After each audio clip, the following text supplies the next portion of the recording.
দেখো, আমার তোমাদের সাথে যে ক্লাসগুলো করার ছিল সেগুলো মোটামুটি, মানে যে যে টপিক আমাদের করার কথা ছিল সেগুলো আমরা শেষ করে ফেলেছি। মানে আমার টপিক ছিল হচ্ছে all summer in a day, mild the mist upon the hill, আর তার সাথে ছিল হচ্ছে স্টোরি রাইটিং।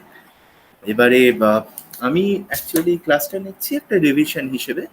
তাতে আমি তোমাদের, আমি দেখেছিলাম যে তোমরা অনেকেই কমেন্ট করেছিলে, দু একজন তো বটেই ইউটিউবে, যে আমি যে পোর্শনগুলো পড়িয়েছি সেই পোর্শনগুলোর থেকে কি কি প্রশ্ন আসতে পারে বা কি কি ধরনের প্রশ্ন হতে পারে, সেইটা একটা তোমাদের সাজেশন টাইপের কিছু একটা দেওয়া। দেখো, প্রথম কথা, দেখো তোমরা তো বিভিন্ন জন বিভিন্ন স্কুলে পড়ছো, সুতরাং আহ, এবং আমি এর মধ্যে একটা স্কুলে পড়াই না, সুতরাং আমার পক্ষে বলাটা খুব মুশকিল যে তোমাদের স্কুলে কি প্রশ্ন দেবে। কিন্তু আমি চেষ্টা করব তোমাদেরকে এমন একটা, মানে বাঞ্চ অফ কোয়েশ্চেন্স তোমাদের সাথে একটু আলোচনা করা প্রত্যেকটা টেক্সট থেকে। তাতে কি হবে, আমি চেষ্টা করব তাতে যতগুলো প্রশ্ন, সম্ভাব্য প্রশ্ন হতে পারে এক একটা টেক্সট থেকে, সেইগুলোকে কভার করা। এবার মূলত একটা বিষয় হচ্ছে যেটা, সেটা হচ্ছে যে অনেক ক্ষেত্রেই দেখা যায় যে বিভিন্ন স্কুলে বইয়ের পেছনে যে গুটি কয়েক প্রশ্ন আছে সেগুলোর বাইরেও বেশ কিছু প্রশ্ন দেয়, এবং দেওয়াটাও উচিত, কারণ টেক্সটটা যেহেতু পুরোটাই পড়ানো হয়েছে।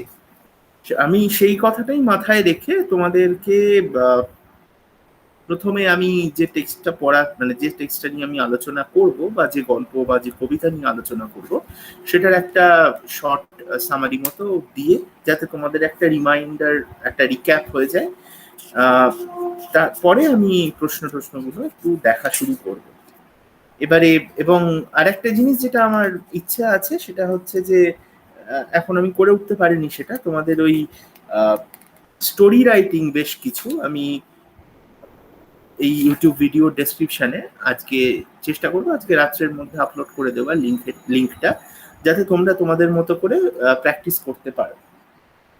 এবং ব্যাপারটা হচ্ছে, চেক করার কোনো অপশন নেই, তোমরা আমাকে চেক করাতে বা আমিও চেক করতে পারবো না, কারণ যেহেতু এটা একেবারেই ইউটিউব একটা ক্লাস হচ্ছে। বা কিন্তু আহ, তোমরা একটা, আহ, তোমাদের সেরকম যদি মনে হয়, তাহলে আহ, আমি যে গল্পগুলো লিখতে দেব সেই গল্পগুলো তোমরা নিজেরা লিখবে।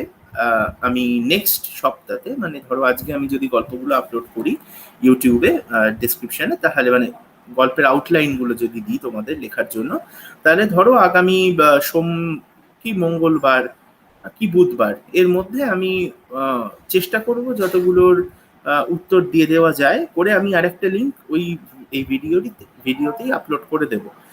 তাহলে তোমরা মিলিয়ে দেখতে পারবে যে তোমরা কতটা কি করতে পেরেছো বা তোমাদের কোনো অসুবিধা হচ্ছে কিনা। ঠিক আছে, তা এইটুকুই আমরা করতে পারি এখন, যেহেতু মাধ্যমটা একেবারেই অন্যরকম।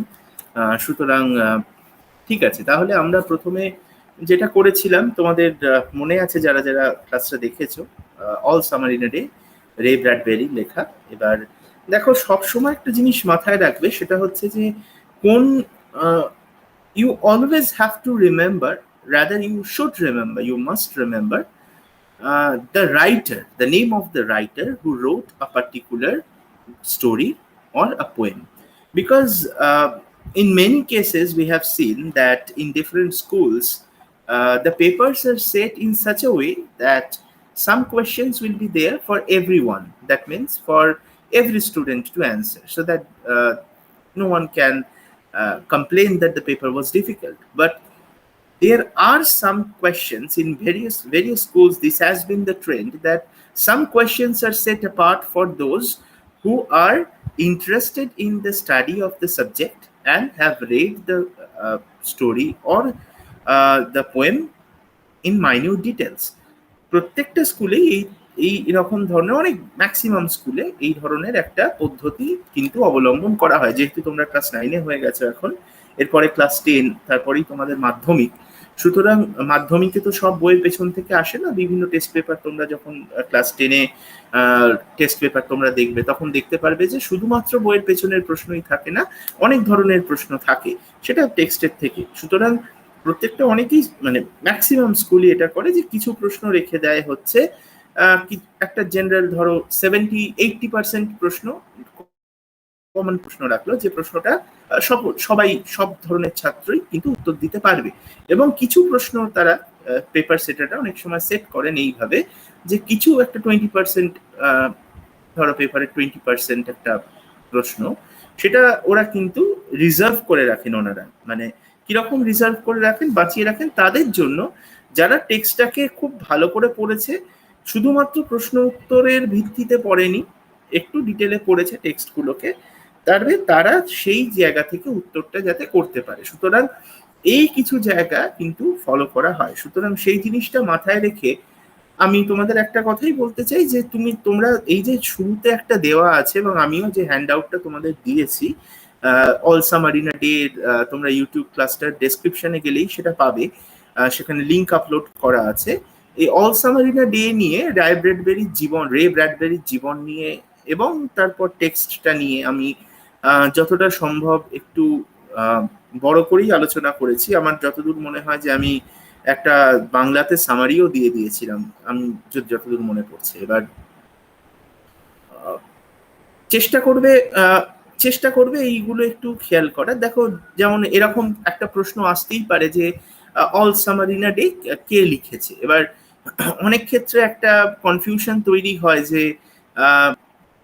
গল্পের শুরুতেই লেখা আছে অল সামারিনা ডে রে ব্র্যাডবেরি, কিন্তু তোমরা যদি একটু তার নিচেই দেখো the author and the text বলে যে সেকশনটা আছে, সেইখানে শুরুতে কিন্তু রে ব্র্যাডবেরির নামটা সম্পূর্ণরূপে দেওয়া আছে, অর্থাৎ শর্ট ফর্মে দেওয়া আছে ওপরে, আর পুরো নাম দেওয়া আছে নিচে, রে Douglas ব্র্যাডবেরি।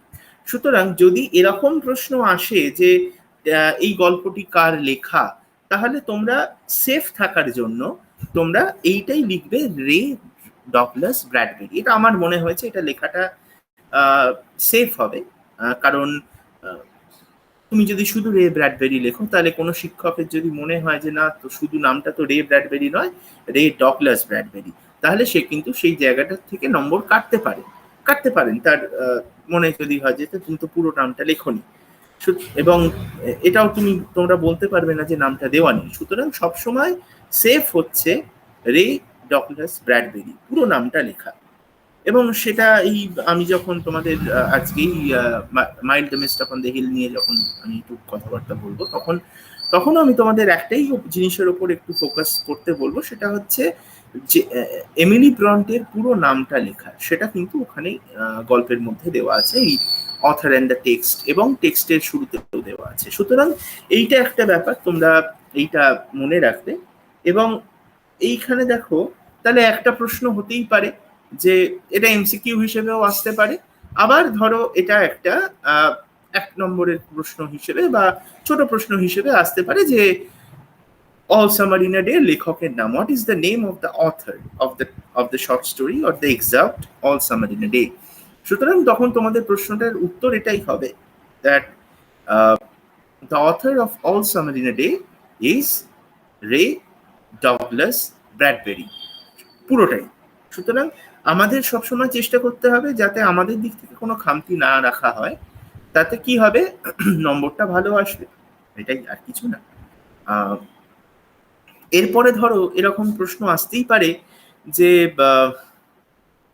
What is the most famous story, name 2 or 3 most famous stories written by রে ডগলাস ব্র্যাডবেরি। সেটাও কিন্তু আমাদের এই the author and the text এই সেকশনটাতে উল্লেখ করা আছে। দেখো, উল্লেখ করা আছে তখন নিশ্চয়ই কোনো পারপাসে আছে, নিশ্চয়ই এমনি যিনি এই বইটাকে সংকলন করেছেন, এটাকে put together, person who has put together this book had something in his or their or her mind, যে একটা এই ইনফরমেশন গুলোকে ইনকর্পোরেট করেছে। সুতরাং যখন ইনফরমেশন দেওয়া আছে, তোমাদের উচিত ইনফরমেশন গুলোকে একটু মাথায় রাখা। যেমন তোমাদের বললাম এই রাইটারের নাম, যেমন আমি বললাম যে রাইটারের নাম, এটা একটা প্রশ্ন তোমাদের আসতেই পারে, এলে অবাক হওয়ার কিছু নেই। দ্বিতীয় প্রশ্ন হচ্ছে যে name 2 or 3 famous short stories written by রে ডগলাস ব্র্যাডবেরি। এবারে তখন তোমাদের এইখানে দেখো লেখা আছে his most famous stories are Fahrenheit 451, The Martin's chronicle, the illustrated man, এবং তার সাথে আরেকটাও দেওয়া আছে, it came over from space, the illustrated man and it came over from space, from outer space. এবারে এই দুটো হচ্ছে তোমাদের অথর অ্যান্ড দ্য টেক্সট থেকে এই ধরনের প্রশ্ন আসতে পারে। এবার ধরো এইরকম একটা প্রশ্ন এলো যে what kind of a short story is, বা what kind of a story is all summer in a day. তোমাদের এটা আমি যখন all summer in a day পড়িয়েছিলাম, I repeatedly told you that Ray Bradbury, from a very early age, when he was just a little boy, he had a tremendous interest in science fiction magazines. এবং পরবর্তীকালে ওনার যে গল্পগুলো বেরিয়েছিল বিভিন্ন ম্যাগাজিনে, তোমরা যদি একটু হ্যান্ড আউটটা খেয়াল করো, যেটা আমি তোমাদের লিঙ্কে দিয়েছি, সেখানে পরিষ্কার মেনশন করা আছে সেটাও কিন্তু একটা সায়েন্স ফিকশন ম্যাগাজিনই ছিল। সুতরাং রে ডগলাস ব্র্যাডবেরির নামটা আমরা কিন্তু সায়েন্স ফিকশনের সাথে ওতপ্রোতভাবে জড়িত হিসেবে দেখতে পারি। সুতরাং all summer in a day, তোমাকে যদি এই ধরনের তোমাদের প্রশ্ন আসে যে what kind of short story is all summer in a day, বা ধরো এইরকম একটা এমসিকিউ এলো that all summer in a day is বলে চারটে অপশন দিল। ধরো দিল ফার্স্টে হচ্ছে হরর ফিকশন, তারপরে দিল ডিটেকটিভ ফিকশন, তারপরে দিল সায়েন্স ফিকশন, তারপরে দিল হচ্ছে ধরো কমেডি, বা ইয়েস কমেডি। তখন তোমরা কি বলবে? তোমরা তখন তোমাদের সঠিক উত্তরটা হচ্ছে তখন সায়েন্স ফিকশন। দেখো এই সব কিছু ইনফরমেশন কিন্তু একটাও আমি বাড়তি বলছি না, এই প্রত্যেকটা ইনফরমেশন কিন্তু তোমাদের বইতে একেবারে শুরুতে গল্পের the text, the author and the text বলে যে সেকশনটা আছে, সেই সেকশনে কিন্তু ক্লিয়ারলি মেনশন করা আছে। এবারে ধরো এই ধরনের প্রশ্ন এলো, এবার দেখো দ্বিতীয় সেকশনটা তোমরা যদি দেখো তোমাদের ওই the author and the text এই সেকশনটা, তাহলে you will see that the second section contains informations regarding the story. So the first part contains information about the author, and the second part of the introduction contains information regarding the short story. তাহলে আমরা যে short story সম্পর্কে এইখান থেকে প্রশ্ন আসতেই পারে। ধরো এরকম কোনো প্রশ্নই, যেমন এটা বললাম যে what kind of a text is all summer in a day, বা এরকম এমসিকিউ টাইপের প্রশ্ন এলো, তখন তোমাদের উত্তর হবে যে that all summer in a day is a science fiction, এটা তোমাদের উত্তর হবে। এবার তোমাদের ধরো এরকম একটা প্রশ্ন আসতেই পারে যে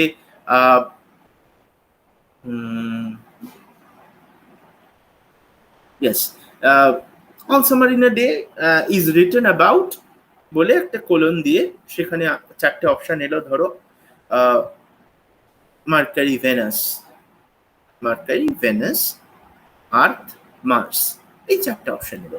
সুতরাং গল্পটা পড়লেও তোমরা বুঝতে পারবে যে এই গল্পটা ভেনাসকে নিয়ে লেখা। সুতরাং তোমাদের উত্তরটা কিন্তু হবে ভেনাস। এরপরে আমি চলে আসি গল্পের একটা ছোট্ট সংক্ষিপ্ত সামারিতে। আমি ইংরেজি বাংলা দুটোতেই বলবো যাতে বুঝতে সুবিধা হয়। দেখো আমি সবসময় এনকারেজ করি তোমাদের, আমার যাদের সাথে আমার কথা হয়, যে যখন ইংরেজি পড়বে তখন চেষ্টা করবে ইংরেজিটাকে ইংরেজিতেই পড়ার। অনেক ক্ষেত্রে কি হয় যে আমরা অনেক মানে বুঝতে পারি না, এবং অনেক ক্ষেত্রেই সেই ধরনের আমরা ল্যাঙ্গুয়েজের ওপর আমাদের ক্ষমতা তৈরি হয় না এই বয়সে, অনেক ক্ষেত্রে হয় না। সেই ক্ষেত্রে আমাদের করণীয়টা কি, আমরা চেষ্টা করতে পারি একটু ইংরেজিতে বোঝার। আমি বাংলাতেও বলছি যাতে তোমাদের বুঝতে অসুবিধা না হয়। এবার টেক্সটটা দেখো, this text, first let me tell in English, then I will tell in Bengali. First is that all summer in a day deals with the Venus, the planet Venus, not Earth. So what is the story about? The story is about the coming out of sun in Venus after 7 long years. During the last 7 years, it has been continuously raining. It rained heavily with thunder and storm. There were tidal waves that brought the water from to the surface.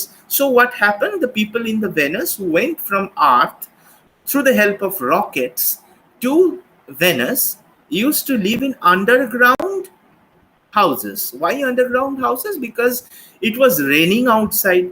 So if they lived over the ground like us, we the people of Earth, then the problem would have been that there would be flood. বন্যা হয়ে যায়। আমি তোমাদের the fact that when I taught you this, or when I discussed this short story with you, I just mentioned it that just a few days back we had witnessed the devastating cyclone Yash, and we have seen that how tidal water, went into the houses of people, flooding areas, causing tremendous damages that are still that still cannot be amended, or could not be made for. But yes, so we see that a storm or a cyclone for 1 or 3 or 4 days, or a continuous rain for 3 or 4 days, result in flood. বন্যা হয়ে যায়। If we take the example of Mumbai, every year we find that there is tremendous rain most of the years, and the Mumbai becomes flooded. The water runs through the street, and the houses are, and the residents there face trouble. So we can understand that when a rain for mere 3 to 4 days can do so much of damage, then what kind of a damage should a continuous rain for 7 years can do?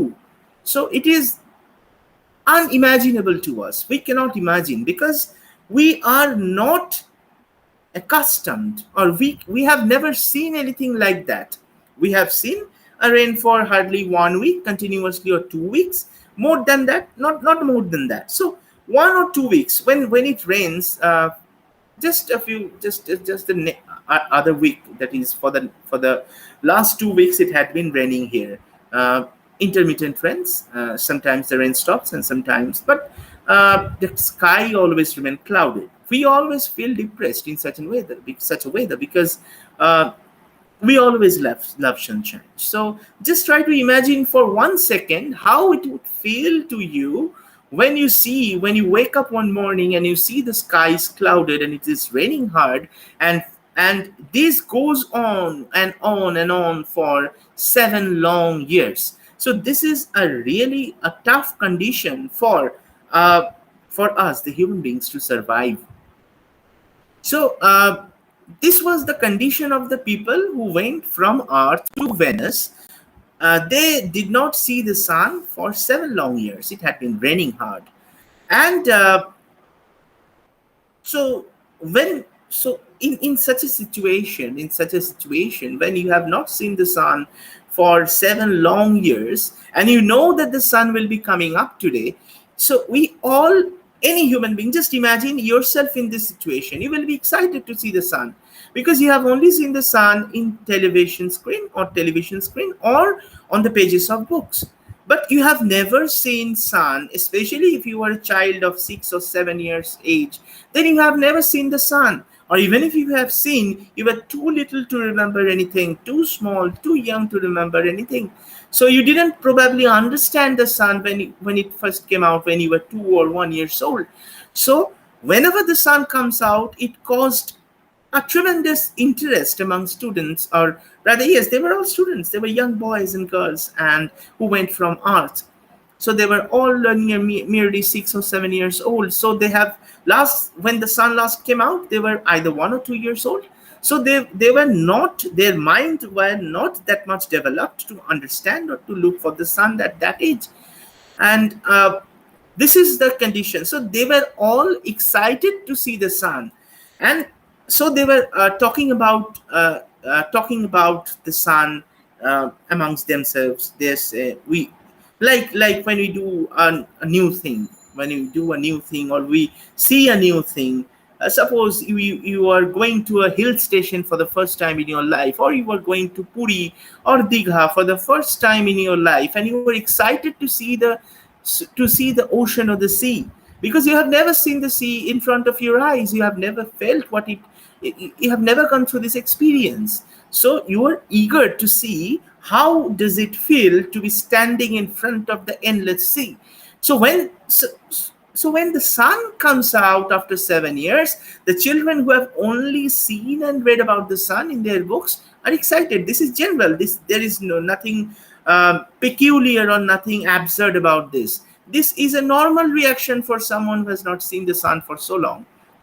So they were all discussing about themselves. They were all children. Like, so when we find that certain new things are coming, or when we see, for example, let me say that suppose one day you hear that a military tank will be going through the road which is in front of your house. So what will you do? You will be excited. You will wake up early in the morning and just stand by the side of the window so that you never miss a chance to look at the tank. So this is the curiosity of children of so meager an age, so small an age. So this is the condition. They are all waiting near the window to see whether the sun comes out, to see how it looks like. And when the rain stops, you see that 7 years of constant rain, they have not seen rain stopping.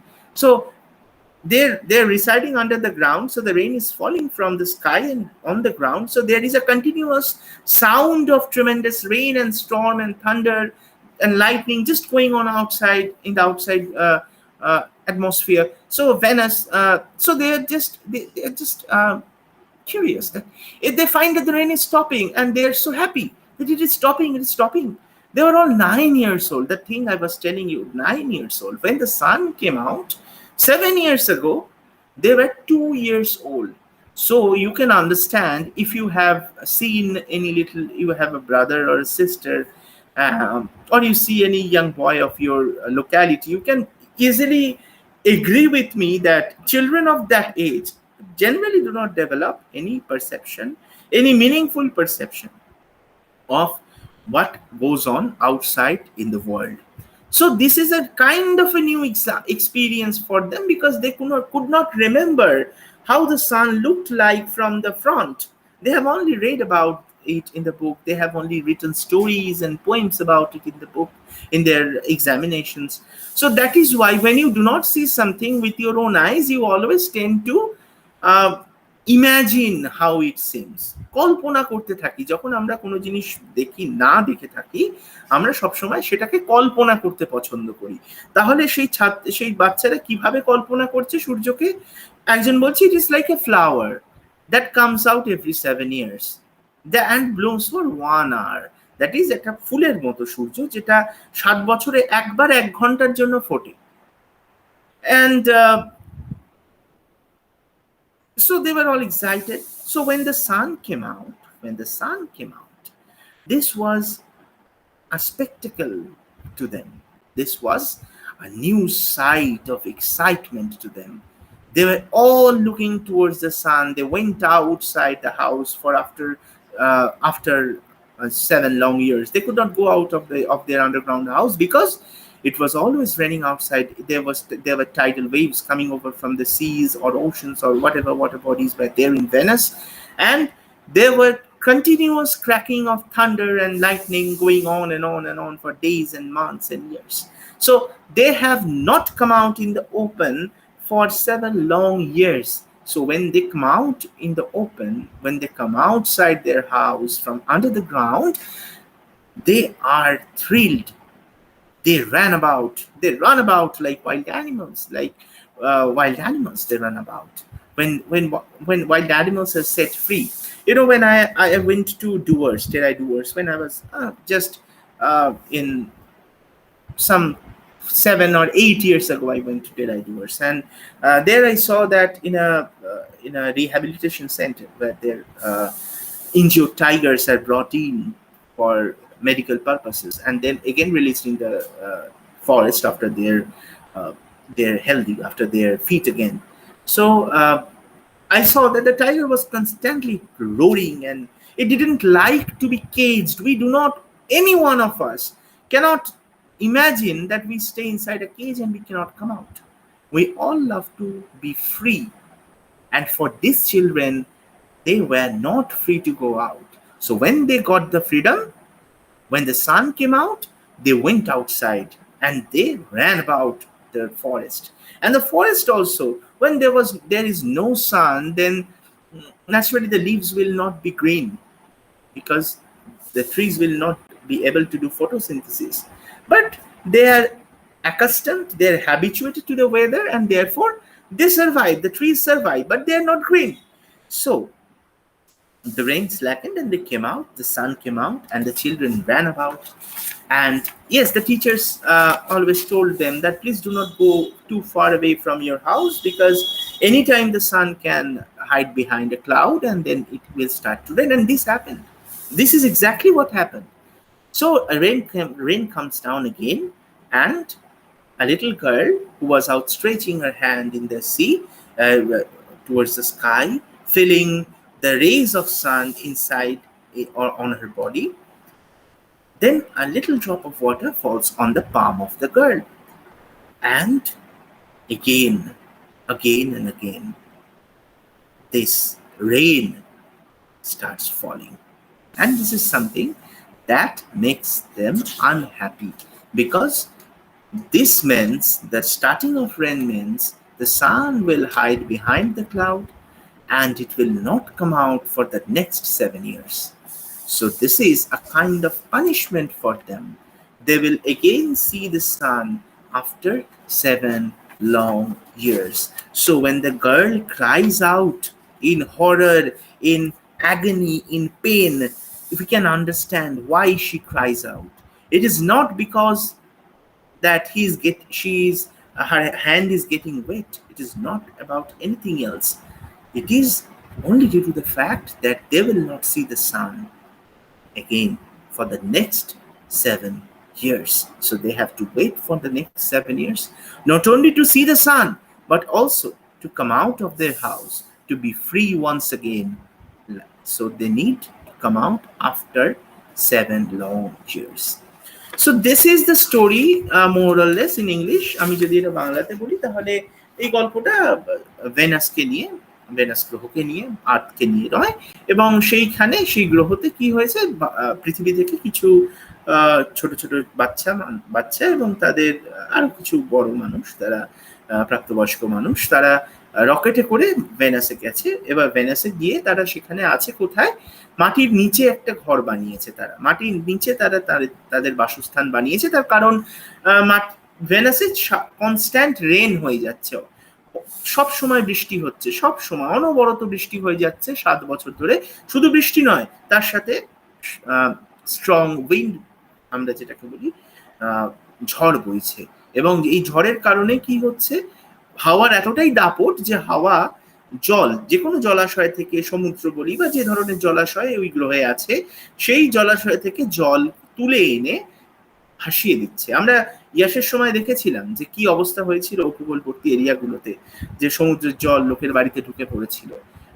এবার এই ধরনেরই কিন্তু আবহাওয়া সেখানে 7 বছর ধরে। আমাদের এখানে 10 দিন ধরে হলে আমরা হাঁপিয়ে উঠি, আর ওখানে 7 বছর ধরে সূর্য বেরোচ্ছে না। তারা মনটা বুঝতেই পারছে, ওখানকার যারা ছাত্র বা ওখানকার যারা বাসিন্দা, তাদের ন্যাচারালি তাদের মনটা খারাপ, এবং এই মন খারাপ হওয়াটা খুব খুব ন্যাচারাল, খুব স্বাভাবিক।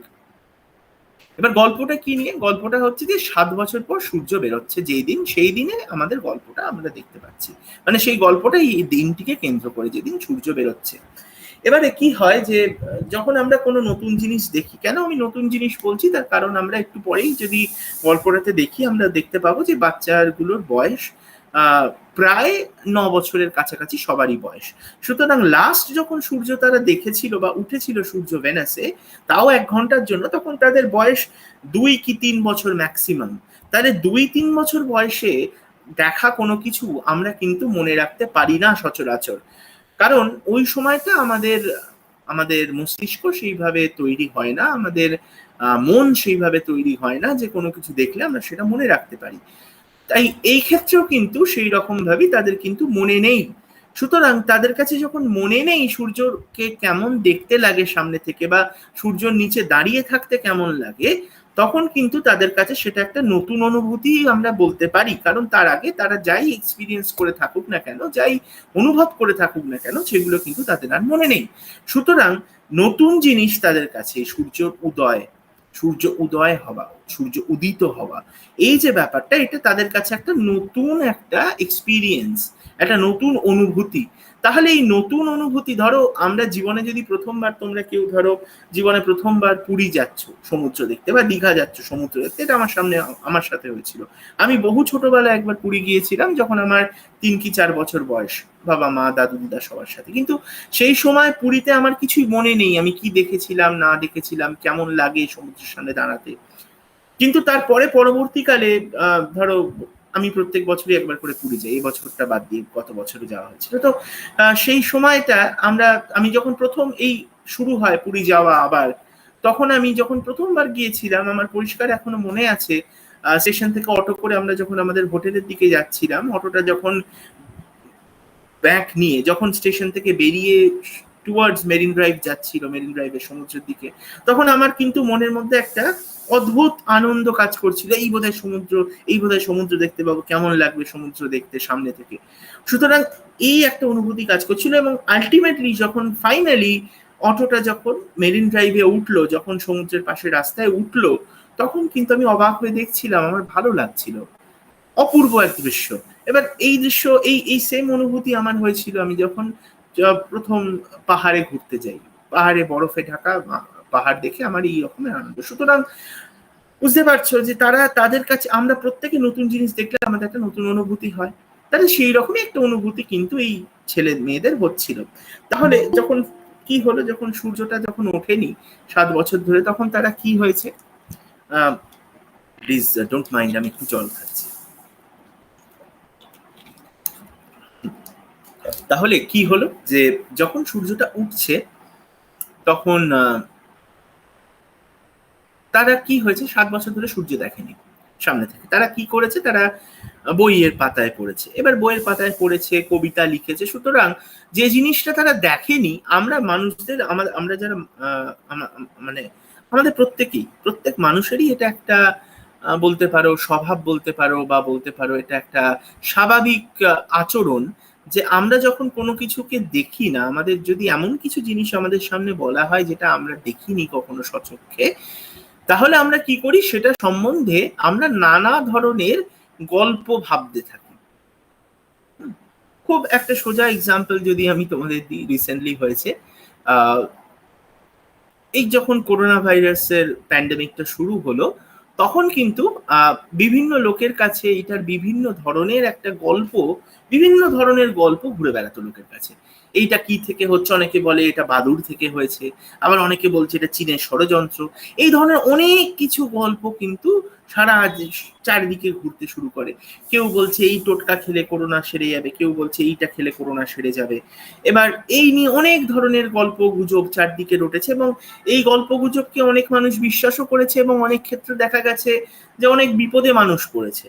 সুতরাং এই ধরনের ব্যাপার একটা নতুন জিনিস আমাদের কাছে, আমরা এর আগে কোনোদিন এই ধরনের, মানে আমি অন্তত জীবিত অবস্থায়, মানে আমার জীবনকালে এতদিন পর্যন্ত, ধরো এত বছর আমার বয়স, এই সময়টা আমি কোনোদিন এই ধরনের পরিস্থিতি দেখিনি।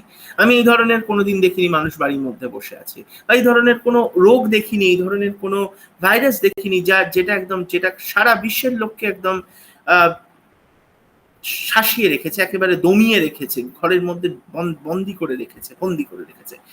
তো এইরকম একটা সময়, এটা আমাদের কাছে প্রত্যেকেরই একটা নতুন অভিজ্ঞতা, এবং সেই সময় অনেক ধরনের গল্প কিন্তু ছড়িয়ে পড়েছিল করোনা ভাইরাস নিয়ে, এবং করোনা ভাইরাসের ওষুধ নিয়ে, বা করোনা ভাইরাস কি করে সেরে উঠবে। সুতরাং এই একই রকম অবস্থা কিন্তু সেই ভেনাসে। সূর্য অত বছর পর উঠছে, বাচ্চারা নিজেদের মধ্যে নানা ধরনের গল্প করছে, তারা তাদের ইমাজিনেশন, তাদের কল্পনা শক্তিকে কাজে লাগিয়ে নানা ধরনের কথা বলছে। কেউ বলছে সূর্যটা হচ্ছে এক ধরনের ফুল, যেটা 7 বছরে একবার 1 ঘন্টার জন্য ফোটে। এবার ফাইনালি যখন শেষমেশ সূর্য বেরিয়ে এলো, যখন সূর্য উদিত হলো মেঘের চাদর সরিয়ে, তখন কিন্তু এবার দেখো, এটা যে 7 বছরের জন্য শুধুমাত্র সূর্য দেখতে পারেনি তা নয়, তারা কিন্তু 7 বছরের জন্য ঘরের বাইরেও বেরোতে পারেনি। তার একটা সোজা কারণ হচ্ছে যে প্রচন্ড ঝড় বৃষ্টি হচ্ছে, সেই সময় বিদ্যুৎ চমকাচ্ছে, বাজ পড়ছে, এই পরিস্থিতিতে বাইরে বেরোনোটা সম্ভব নয়। তাহলে এই কারণে তারা যখন সূর্য বেরোলো, তারা এত বছর পর ঘরের বাইরে বেরোলো এবং দৌড়তে শুরু করলো, এবং তাদের শিক্ষক তাদের বারণ করলো যে বেশি দূর যেও না, দেখো হঠাৎ করে সূর্য লুকিয়ে পড়তে পারে এবং বৃষ্টি শুরু হতে পারে, ঝড় বৃষ্টি। এবং সেটাই হলো। কিন্তু একটা বাচ্চা মেয়ে যখন অন্য বাকি তার বন্ধুদের মতো সূর্যের দিকে হাত বাড়িয়ে সূর্যের কিরণটাকে তার গায়ে, তার শরীরে অনুভব করছে, তখন হঠাৎ করে এক ফোঁটা বৃষ্টি তার হাতে পড়লো। এবার সেইটা, এই বৃষ্টি হাতে পড়ার মানে হচ্ছে আবার বৃষ্টি শুরু হলো, আবার 7 বছরের জন্য সূর্যকে দেখতে পাবে না। তার মানে গল্পের শেষে আমরা যে দেখতে পারি এইখানকার ছেলে মেয়েদের মধ্যে যে একটা একটা দুঃখ, একটা কষ্ট, a kind of pain, a kind of agony তাদের মধ্যে কাজ করছে, এটা কিন্তু স্বাভাবিক। তার কারণ হচ্ছে আগামী 7 বছর তারা সূর্যকে দেখতে পাবে না। এই হচ্ছে গল্প। এবার ধরো এইখান থেকে কি কি ধরনের ছোট ছোট, দেখো বইয়ের পেছনে যে প্রশ্নগুলো আছে সেগুলো আমি তোমাদেরকে আমি লিখে দিয়ে দিয়েছি। এবারে এছাড়াও কি ধরনের প্রশ্ন আসতে পারে? এছাড়াও ধরো প্রশ্ন আসতে পারে যে কত বছর পরে, after how many years did the sun come out in Venus? উত্তর হবে আফটার 7 years। এরপরে ধরো এরকম ছোট্ট একটা প্রশ্ন এলো, how was the condition of venous before or during those 7 years?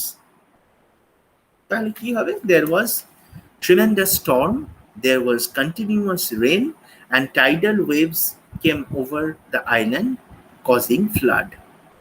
এই হচ্ছে উত্তর। এবারে হচ্ছে বা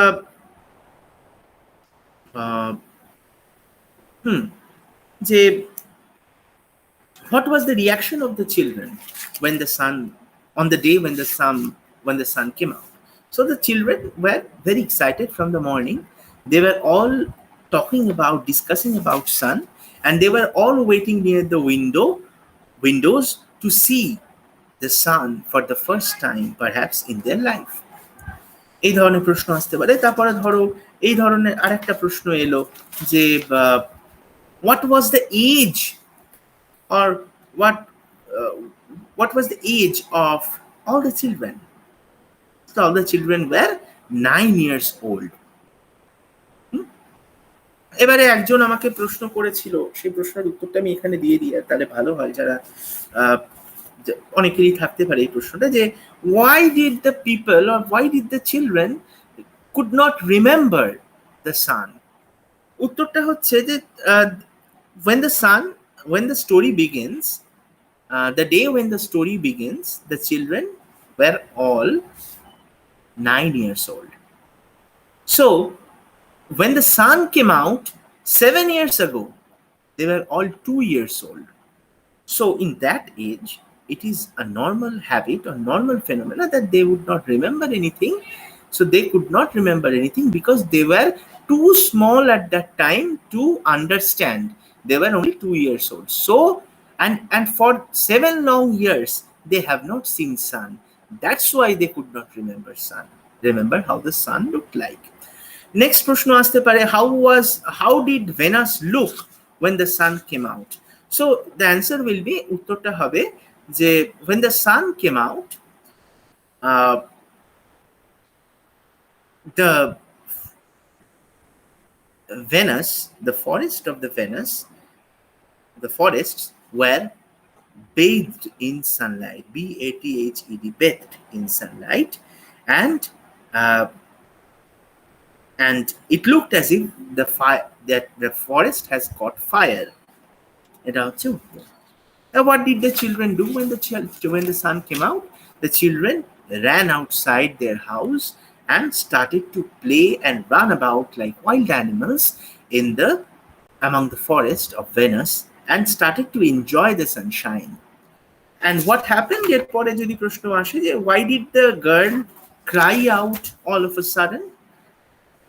উত্তরটা হচ্ছে যে a little girl was stretching her hand to enjoy the rays of the sun, but suddenly a drop of rain fell on her hand, and that meant that the sun will again set, will again hide behind clouds, and the rain will start. So out of this, due to this reason, the girl cried out, and all the children were sad.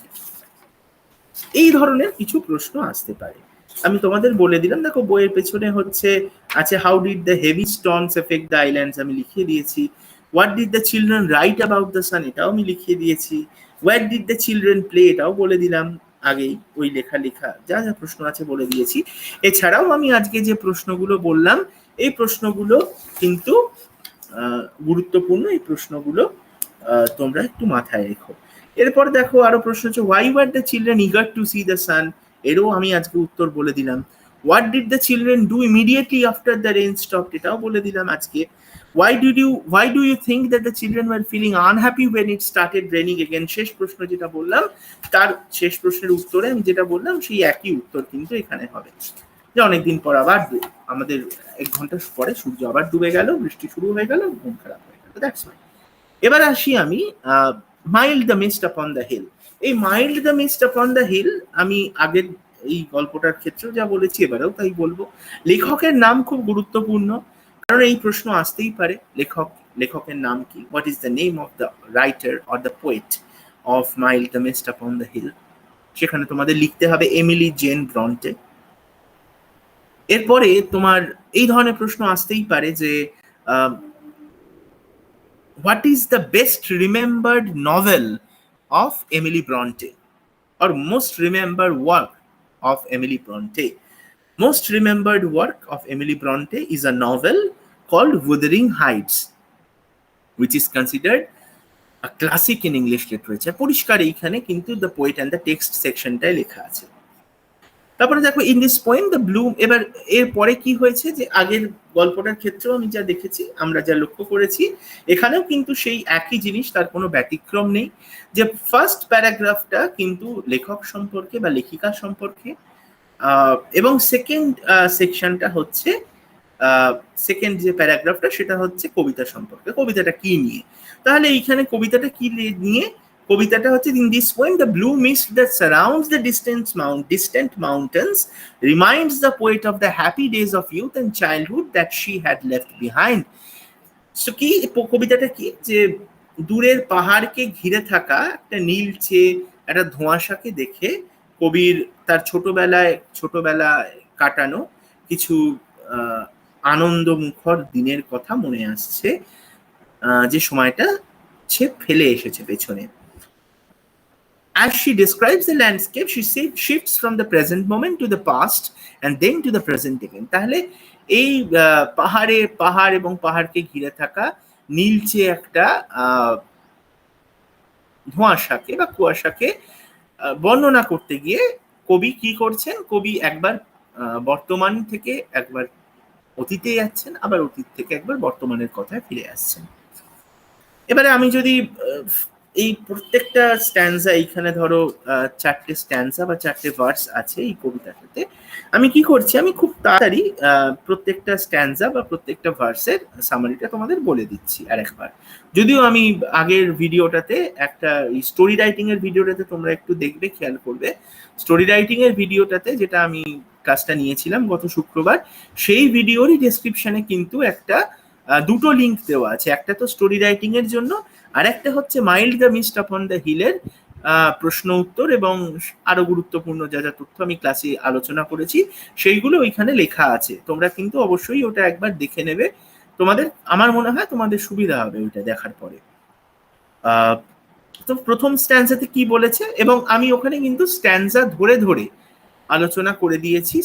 প্রত্যেকটা স্ট্যান্সার summary মানে আমি ওখানে দিয়েছি, এবং প্রত্যেকটা স্ট্যান্সাতে যে গুরুত্বপূর্ণ আমরা জিনিসপত্রগুলো লক্ষ্য করি, বিভিন্ন স্ট্যান্সার গুরুত্বপূর্ণ অংশ বা গুরুত্বপূর্ণ কিছু অ্যানালিসিস, এক্সপ্লেনেশন আমি কিন্তু প্রত্যেকটাই ওই লেখাটাতে করে দিয়েছি।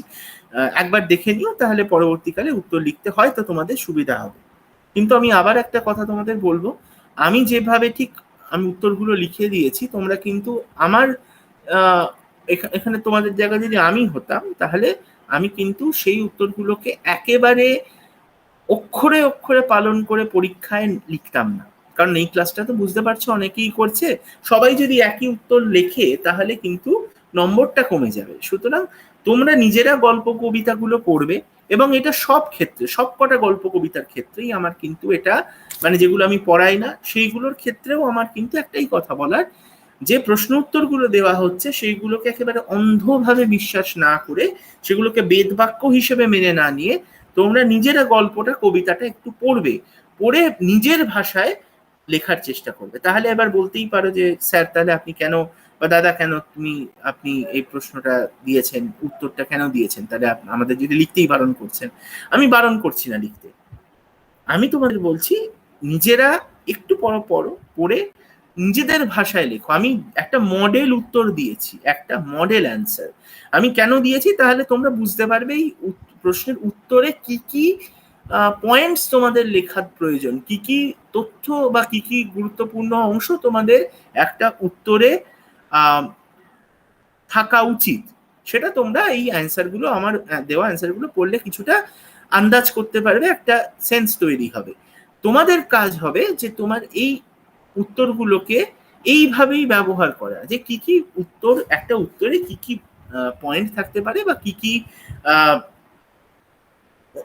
ইনফরমেশন থাকতে পারে, এবং সেইটা বুঝে নিয়ে নিজেদের ভাষায় প্রশ্নের উত্তর লেখা। এইটা কিন্তু তোমাদের এই এই অভ্যেসটা যদি তোমরা করতে শুরু করো, তাহলে দেখবে যে যে কোনো গল্প কবিতা আগামী ধরো 3 বছর তোমরা আরো স্কুলে আছো, এরপরে 10, 11, 12 তোমাদের এই 3 বছরে কিন্তু সাহায্য করবে, কারণ 11, 12 আরো শক্ত শক্ত গল্প কবিতা আছে তোমাদের। সেক্ষেত্রে কিন্তু সব প্রশ্ন মুখস্থ করতে গেলে তোমাদের মাথা পুরো ভারী হয়ে যাবে। সব থেকে ভালো হচ্ছে গল্পটা পড়লাম, গল্পটা বুঝলাম, গল্পটা মাথায় রইলো, আমি একটা মডেল উত্তর দেখে নিলাম, দেখে মুখস্থ করলাম না, বুঝে নিলাম কি কি পয়েন্ট রাখতে হবে, পরীক্ষাতে যেরকম প্রশ্ন আসবে আমি সেই রকম ভাবে ওই মডেল উত্তরের ফরম্যাটটা আমি মনে রাখবো, কি কি তথ্য দিতে হবে সেটা মনে রাখবো, কিন্তু উত্তরের ভাষাটা হবে আমার নিজের, মানে আমি নিজে থেকে লিখবো, তবে একটা দেখবে তাহলে নম্বরটা কিন্তু ভালো উঠবে। ওটা উচিত, নম্বর দেওয়া উচিত বলেই আমার মনে হয়। তো এবারে দেখো ফার্স্ট স্ট্যান্জাতে বলছে কি, যে mild the mist upon the hill telling not of storms tomorrow, no the day has wept its fill spends its store of silent sorrow. এখানে বলছে যে পাহাড়টা পাহাড়ে ঘিরে যে পাহাড়টাকে ঘিরে যে কুয়াশাটা ঢেকে আছে, সেটাকে দেখে মনে হচ্ছে না যে আগামী দিনে কোনো ঝড়ের পূর্বাভাস দিচ্ছে। সাধারণত বৃষ্টি হলে বা বৃষ্টি হওয়ার আগে পাহাড়ে কিন্তু, যারা পাহাড়ে অঞ্চলে যদি কেউ থেকে থাকো বা গিয়ে থাকো, তাহলে খেয়াল করবে বৃষ্টির আগে বা পরে পাহাড়ের কাছে পাহাড়টা মেঘে ঘেরা হয়ে যায়, এবং সেই সময় খুব সুন্দর লাগে পাহাড়ের রাস্তা দিয়ে যেতে, যদিও একটু বিপজ্জনক, কারণ বিশেষ করে রাত্রে বা আলো কম হয়ে গেলে সামনে দেখা যায় না রাস্তা, অনেক ক্ষেত্রে এতটা ঘন কুয়াশা বা ঘন মেঘ হয়ে যায় বা ধোঁয়াশা হয়ে যায় বা ঢাকা থাকে এতটাই। তো এইভাবে কিন্তু কিন্তু এইরকম মেঘ আসার মানে হচ্ছে যে বৃষ্টি হতে পারে, বৃষ্টি হতে পারে। এবং কিন্তু এই ক্ষেত্রে কবি কি বলছেন, যে এই ক্ষেত্রে কবি বলছেন যে বৃষ্টির পূর্বাভাস নয়। কেন? তার কারণ হচ্ছে সারাদিন অঝোরে বৃষ্টি হয়েছে এবং তার ফলে আর বৃষ্টি হওয়ার সম্ভাবনা নেই। এবার আমাকে অনেকেই প্রশ্ন করা হয়েছে যে এই দুটো লাইন নিয়ে, লাস্ট দুটো লাইন কবিতার, no the day has wept its fill spent its store of silent sorrow, তাহলে এই দুটো লাইনে এই সরো, কান্না, এইগুলো দিয়ে কি বোঝানোর চেষ্টা করা হয়েছে? দেখো খুব সিম্পল, উই জেনারেলি ক্রাই, আমরা কাঁদি। কখন কাঁদি জেনারেলি? অনেকে বলে যে খুশিতেও চোখে জল আসে, কিন্তু সেই কান্নাটা কান্না বলা যায় না, সাইলেন্ট কান্না হয়।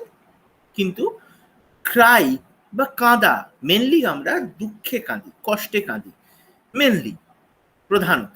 তাহলে কান্নাটা কেন, কান্নাটা হয় কেন? তার কারণ হচ্ছে দেখবে কান্নাকাটি করলে মন অনেক হালকা হয়, অনেক দুঃখ কষ্ট যদি বুকে জমে থাকে সেটা অনেকটা কমে যায়, তোমার অনেকটা নিজেকে হালকা বলে মনে হয়, আমাদের এটা প্রত্যেকেরই হয়। তাহলে এই যে বলছে the day has wept its fill spent its store of silent sorrow, এটার মানে হচ্ছে as if the day had a tremendous weight of or heavy weight of sorrow stored inside it, মানে যেন দিনটার মনের ভেতরে প্রচুর দুঃখ জমা ছিল। and so when it rained so heavily it meant that that sorrow became less, তার মানে যখন দুঃখ এত জমেছিল, বৃষ্টিটা হওয়ার মানে হচ্ছে যেন সেই দুঃখটার বোঝাটা আমার বুক থেকে, এই দিনের বুক থেকে কমে গেল, বা দিন থেকে দিনের যে কষ্ট সেটা কমে গেল, সেটার উপশম হলো। তাই that's why it is called the weeping of a day, এবারে এইখানে একটা এটাকে বলে হচ্ছে ফিগার্স অফ স্পিচ বা পোয়েটিক ডিভাইস ব্যবহার করা হয়েছে, সেটার নাম হচ্ছে পার্সনিফিকেশন। অর্থাৎ কোনো নির্জীব বস্তুর ওপর মানুষের কোনো কোনো ক্যারেক্টারিস্টিক, কোনো ভাব বা কোনো ভাবনা বা কোনো বিশেষণ বা বিশেষত্ব চাপানো। দেখো, দিন তো কাঁদতে পারে না, আমরা কখনোই এই সাধারণত বলি না দিনটা কাঁদছে, বলি না, কিন্তু এখানে বলছে কাঁদে কে? মানুষ এবং অনেক জন্তু জানোয়ারও কাঁদে। কিন্তু মূলত আমি এখানে পার্সনিফিকেশন মানে হচ্ছে মেনলি মানুষের অনুভূতিগুলোকে বা মানুষের বিশেষত্বগুলোকে কোনো নির্জীব বস্তুর ওপরে রোপণ করা বা চাপিয়ে দেওয়া, সেটাকে বলে পার্সনিফিকেশন। এছাড়াও একটা প্রথম লাইনটাতে একটা পোয়েটিক ডিভাইস আছে, সেটা হচ্ছে alliteration. Mild the mist, M সাউন্ডের ম, এই যে সাউন্ডটা, এটার খুব কাছাকাছি অবস্থান। তাহলে একই সাউন্ড যদি কাছাকাছি অবস্থান করে তাহলে সেটাকে আমরা বলি অ্যালিটারেশন। এই দুটো পাচ্ছি। এরপরে দেখো নেক্সট প্যারাগ্রাফ কি বলছে, oh I am gone back to the days of youth, I am a child once more and beneath my father's sheltering roof and near the old hall door. তাহলে কি হচ্ছে, এই যে কবিতার শুরুতেই যে একটা সামারি মতো আছে তোমাদের the poet and the text, ওখানে কি বলেছে দেখো, in this poem as she describes the landscape she goes back to the happy days of youth and childhood that she had left behind. তাহলে এই দৃশ্যটা দেখে কবির মনে, কিন্তু কবি মনে মনে তার ছেলেবেলার দিনে ফিরে যাচ্ছে, যে সময়টা সে নিজেকে ইমাজিন করছে, কল্পনা করছে ঠিক ছোটবেলায় এরকমই সে একটা দৃশ্য দেখতো, এইরকমই দৃশ্য সে দেখেছে তার বাবার তাদের তাদের বাড়ি যেটা, সেই বাড়িতে বাবা নিরাপদ আশ্রয়ের তলায় দাঁড়িয়ে, ওল্ড হলডোরের সামনে দাঁড়িয়ে। এবারে দেখো এইখানে একটা জিনিস আমরা খেয়াল করছি, ফার্স্ট যে স্ট্যান্ডাটা সেইটাতে কিন্তু আই বা ফার্স্ট পার্সন প্রোনাউনের ব্যবহার নেই, আই মি মাই সেলফ এইটা নেই, কিন্তু সেকেন্ড সেকশনে আছে। তাহলে আমরা কি বলতে পারি, সেকেন্ড স্ট্যান্ডাতে কবি একজন ন্যারেটরকে এই কবিতার মধ্যে ঢুকিয়ে দিয়েছেন, একজন কবিতার একজন কথক যে বর্ণনা দিচ্ছে তার একটা হদিশ আমরা দ্বিতীয় পংক্তিতে পাই, দ্বিতীয় সেকশনটায় পাই, বা দ্বিতীয় ভার্স বলো বা দ্বিতীয় স্ট্যান্জা যাই বলো সেটাতে পাই। এইবারে তাহলে কি হচ্ছে, এইখানে একটা নস্টালজিয়ার একটা স্মৃতিচারণার একটা ব্যাপার আমরা পাচ্ছি এখানে। থার্ড সেকশন বা বলো দ্য থার্ড স্ট্যান্জা বা থার্ড ভার্স বা তৃতীয় পংক্তি কি বলছে, I watch this cloudy evening fall after a day of rain, blue mists, sweet mists of summer pall, the horizon's mountain chill. তাহলে দ্বিতীয় স্ট্যান্জাতে যে জায়গায় কবি শেষ করেছে সেই জায়গাটা থেকেই কিন্তু বলছে। তাহলে কি বলছে দ্বিতীয় স্ট্যান্জাতে, আমি ছোটবেলায় এরকমই একটা দৃশ্য, এরকম অনেক দৃশ্য দেখেছি, বা একসময় এই দৃশ্য আমি আমার বাবার নিরাপদ আশ্রয়ের তলায় দাঁড়িয়ে এই দৃশ্য দেখেছি। এখানে নিরাপদ আশ্রয় যে শেল্টারিং রুফ, এটা যেমন বাড়ি হতে পারে, আবার এটাকে আমরা এইভাবেও দেখতে পারি, এই নিরাপদ আশ্রয় যে কবি, দেখো আমাদের মাথার উপর যখন বাবা মা থাকে তখন আমরা কিন্তু অনেক ঝড়ঝাপটা থেকে আমাদের we are saved from all the troubles of life. We do not get the slightest hint of what is going on around us.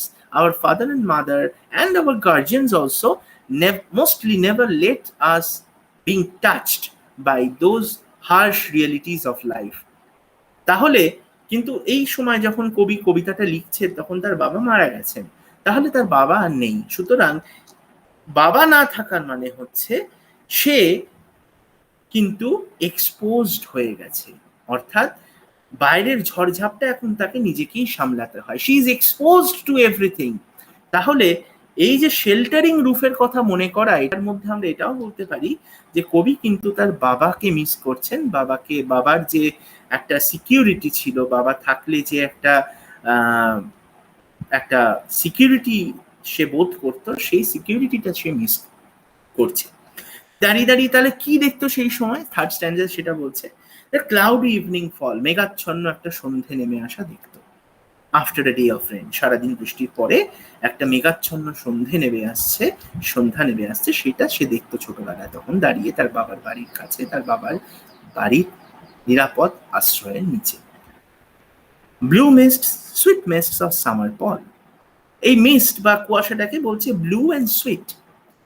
তাহলে পল, এই কথাটা আমি বারবার বলেছি, আমি লিখেও দিয়েছি যখন আমি বললাম আমি শর্ট স্টোরির ভিডিওটাতে, কিন্তু আমি ডেসক্রিপশনে ওই লিঙ্ক দুটোই দিয়ে দিয়েছি, শর্ট স্টোরির এবং এই mild the mist upon the হিলের দুটোরই হ্যান্ড আউটের বা রেফারেন্স নোটসের আমি লিঙ্ক দিয়ে দিয়েছি। সেখানে দেখবে পল মানে হচ্ছে যাদের কফিন, যে অনেক খ্রিস্টান ধর্ম বা অন্য অনেক ধর্মে কফিনের মধ্যে পুড়ে মাটিতে সমাধিস্থ করা হয়, তাহলে সেই সময় সেই কফিনে এক ধরনের কাপড় ব্যবহার করা হয়, সেটাকে বলা হয় পল।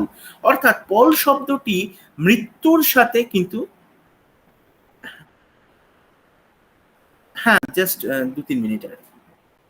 হ্যাঁ, তো সেইটার সাথে একটা আমরা লিঙ্ক পেতে পারি, যে তাহলে একটা একটা নেতিবাচক কিছুর সাথে কিন্তু মিল আছে, দ্য হরাইজনস মাউন্টেন চেন। কিন্তু যখন এটাকে সামারের মিস্ট বা সামারের গ্রীষ্মের কুয়াশার সাথে তুলনা করা হচ্ছে, তখন এটা এই নেগেটিভ জিনিসটাকে একটা পজিটিভ ইতিবাচক রূপ দেওয়ার চেষ্টা করা হচ্ছে।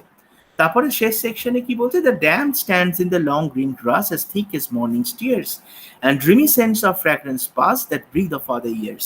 That means the dam stands in the long green grass. আমাদের দেখবে তোমরা যে বৃষ্টি হলে ধরো সারাদিন বৃষ্টি হয়েছে, সন্ধ্যেবেলার দিকে কিন্তু মাঠে একটা স্যাঁত স্যাঁতে ভাব থাকে ঘাসের ওপরে, তাহলে সেইটাকেই বলছে মর্নিং স্টিয়ার্স, অর্থাৎ সকালে যে বৃষ্টি হয়ে গেছে, আমি একদম কবিতার শুরুতে দেখেছি the day has wept its fill, তাহলে রেইনটাকে বা বৃষ্টিটাকে দিনের কান্নার সাথে তুলনা করা হয়েছে, তাহলে বৃষ্টিটা যেন দিনের কান্না, তাহলে সেই কান্না যখন ঘাসে, তাহলে এই কান্না থেকেই ভিজে ভাবটা এসছে, এই বৃষ্টি থেকেই ঘাসের ওপর ভিজে ভাবটা এসছে, অর্থাৎ যেটুকু ভিজে ভাব বা যেটুকু ময়েশ্চার ঘাসের ওপর বেঁচে আছে সন্ধেবেলা, সেটা কিন্তু এই সকালের কান্নারই অংশ। তাহলে dreamy scents of fragrant pass that breathe of other years, dreamy scent কেন, কেন স্বপ্নময় এক সুগন্ধ, কেন কেন এটা বলা হচ্ছে স্বপ্নময় কেন, কারণ এই সবকিছু দেখে সে তার ফেলে আসা দিনের কথা চিন্তা করছে, তার ফেলে আসা সময়ের কথা স্বপ্নে ভাবছে, বা সেই ফেলে আসার সময় নিয়ে ছোটবেলা নিয়ে স্বপ্ন দেখছে, তাই জন্য ড্রিমি সেন্ট, একটা মিষ্টি গন্ধ বেরোয় না বৃষ্টির পরে, সেইটারই কথা বলা হচ্ছে, সেইটা তাকে তার ছোটবেলার কথা মনে করিয়ে দিচ্ছে, that breathe of other years, যেগুলো তার পূর্ব জীবনের বেশ কিছু কথা মনে করা যাচ্ছে। এবার দেখো এইটার সম্পর্কে আমার সময় শেষ হয়ে আসছে, আমি খুব ডিটেলসে কিছু আর আলোচনা করতে পারছি না, কিন্তু আমি যা যা প্রশ্ন লিখিয়ে দিয়েছি তার মধ্যে থেকেই আশা করি প্রশ্নটা পাবে, এবং আমি চেষ্টা করব তোমাদের, যেহেতু এটা আমার তোমাদের সাথে শেষ ক্লাস, আর we will not be meeting again, perhaps যদি ক্লাসটা আবার পরের মাসে কন্টিনিউ হয় তখন দেখা যাবে, বাট সেটা পরের ব্যাপার, কিন্তু যদি হয় এরকম হবেই, এরকম কোনো ব্যাপার নেই। এবার এই গল্প, এই আমি যে শর্ট স্টোরি লিখিয়েছি, শর্ট স্টোরির বেশ কিছু আউটলাইন আমি তোমাদের লিখে আমি পরে 2-3 দিনের মধ্যে, 2-1 দিনের মধ্যে আমি ওই এই ভিডিও, ইউটিউবের ভিডিও ডেসক্রিপশনে পাঠিয়ে দেবো, লিঙ্ক দিয়ে দেবো, তোমরা 2-3 দিন পরে একটু লিঙ্কটা, এই ভিডিও লিঙ্ক ডেসক্রিপশনটা চেক করবে, ওতে কিছু লিঙ্ক থাকবে, তাতে কি থাকবে, এই mild the mist upon the হিলের যদি কোনো বাড়তি প্রশ্ন আমার মনে হয় হতে পারে, সেইটা আমি ওখানে প্রশ্ন উত্তর লিখে আলোচনা করে দেবো, আর দ্বিতীয়ত হচ্ছে এই শর্ট স্টোরির আমি কিছু আউটলাইন দিয়ে দেবো। তাহলে আজকে এই পর্যন্তই, উই এন্ড দিস ক্লাস। ভালো থেকো সবাই, ভালো করে পরীক্ষা দিও, অল দ্য বেস্ট পরীক্ষার জন্য, আবার পরে কখনো কখনো দেখা হবে, টাটা।